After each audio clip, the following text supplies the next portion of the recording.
ब्राह्मण को गरिया ने सिखाया ज्ञान। एक बार राजा भोज के दरबार में एक सवाल उठा कि ऐसा कौन सा कुआं है जिसमें गिरने के बाद आदमी बाहर नहीं निकल पाता। इस प्रश्न का उत्तर कोई नहीं दे पाया। आखिर में राजा भोज ने राज पंडित से कहा, इस प्रश्न का उत्तर 7 दिनों के अंदर लेकर आओ, वरना आपको अभी तक जो इनाम धन आदि दिया गया है वापस ले लिए जाएंगे तथा इस नगरी को छोड़कर दूसरी जगह जाना होगा। 6 दिन बीत चुके थे। राज पंडित को जवाब नहीं मिला था। निराश होकर वह जंगल की तरफ गया। वहाँ उसकी भेंट एक गडरिये से हुई। गडरिये ने पूछा, आप तो राज पंडित हैं, राजा के दुलारे हो, फिर चेहरे पर इतनी उदासी क्यों? ये गडरिया मेरा क्या मार्गदर्शन करेगा? सोचकर पंडित ने कुछ नहीं कहा। इस पर गडरिये ने पुनः उदासी का कारण पूछते हुए कहा, पंडित जी हम भी सत्संगी हैं, हो सकता है आपके प्रश्न का जवाब मेरे पास हो, अतः निसंकोच कहिए। राज पंडित ने प्रश्न बता दिया और कहा कि अगर कल तक प्रश्न का जवाब नहीं मिला तो राजा हमें नगर से निकाल देगा।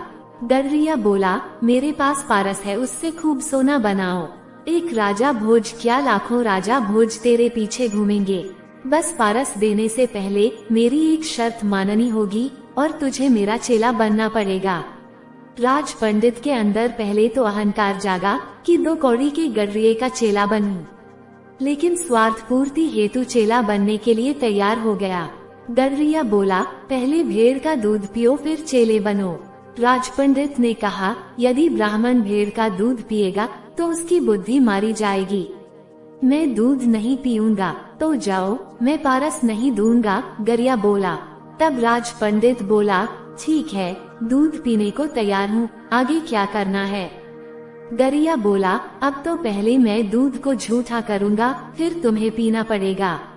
राज पंडित ने कहा, तू तो हद करता है, ब्राह्मण को झूठा पिलाएगा। गरिया बोला, अगर ऐसा नहीं करोगे तो फिर जाओ। राज पंडित बोला, मैं तैयार हूँ झूठा दूध पीने को। गरिया बोला, वह बात गई। अब तो सामने जो मरे हुए इंसान की खोपड़ी का कंकाल पड़ा है, उसमें मैं दूध दूंगा, उसको झूठा करूंगा, कुत्ते को चटवाऊंगा, फिर तुम्हें पिलाऊंगा, तब मिलेगा पारस, नहीं तो अपना रास्ता लीजिए। राज पंडित ने खूब विचार कर कहा, है तो बड़ा कठिन, लेकिन मैं तैयार हूँ। गरिया बोला, मिल गया जवाब। यही तो कुआं है, लोभ और तृष्णा का, जिसमें आदमी गिरता जाता है और फिर कभी नहीं निकलता। जैसे कि तुम पारस को पाने के लिए इस लोभ रूपी कुएं में गिरते चले गए।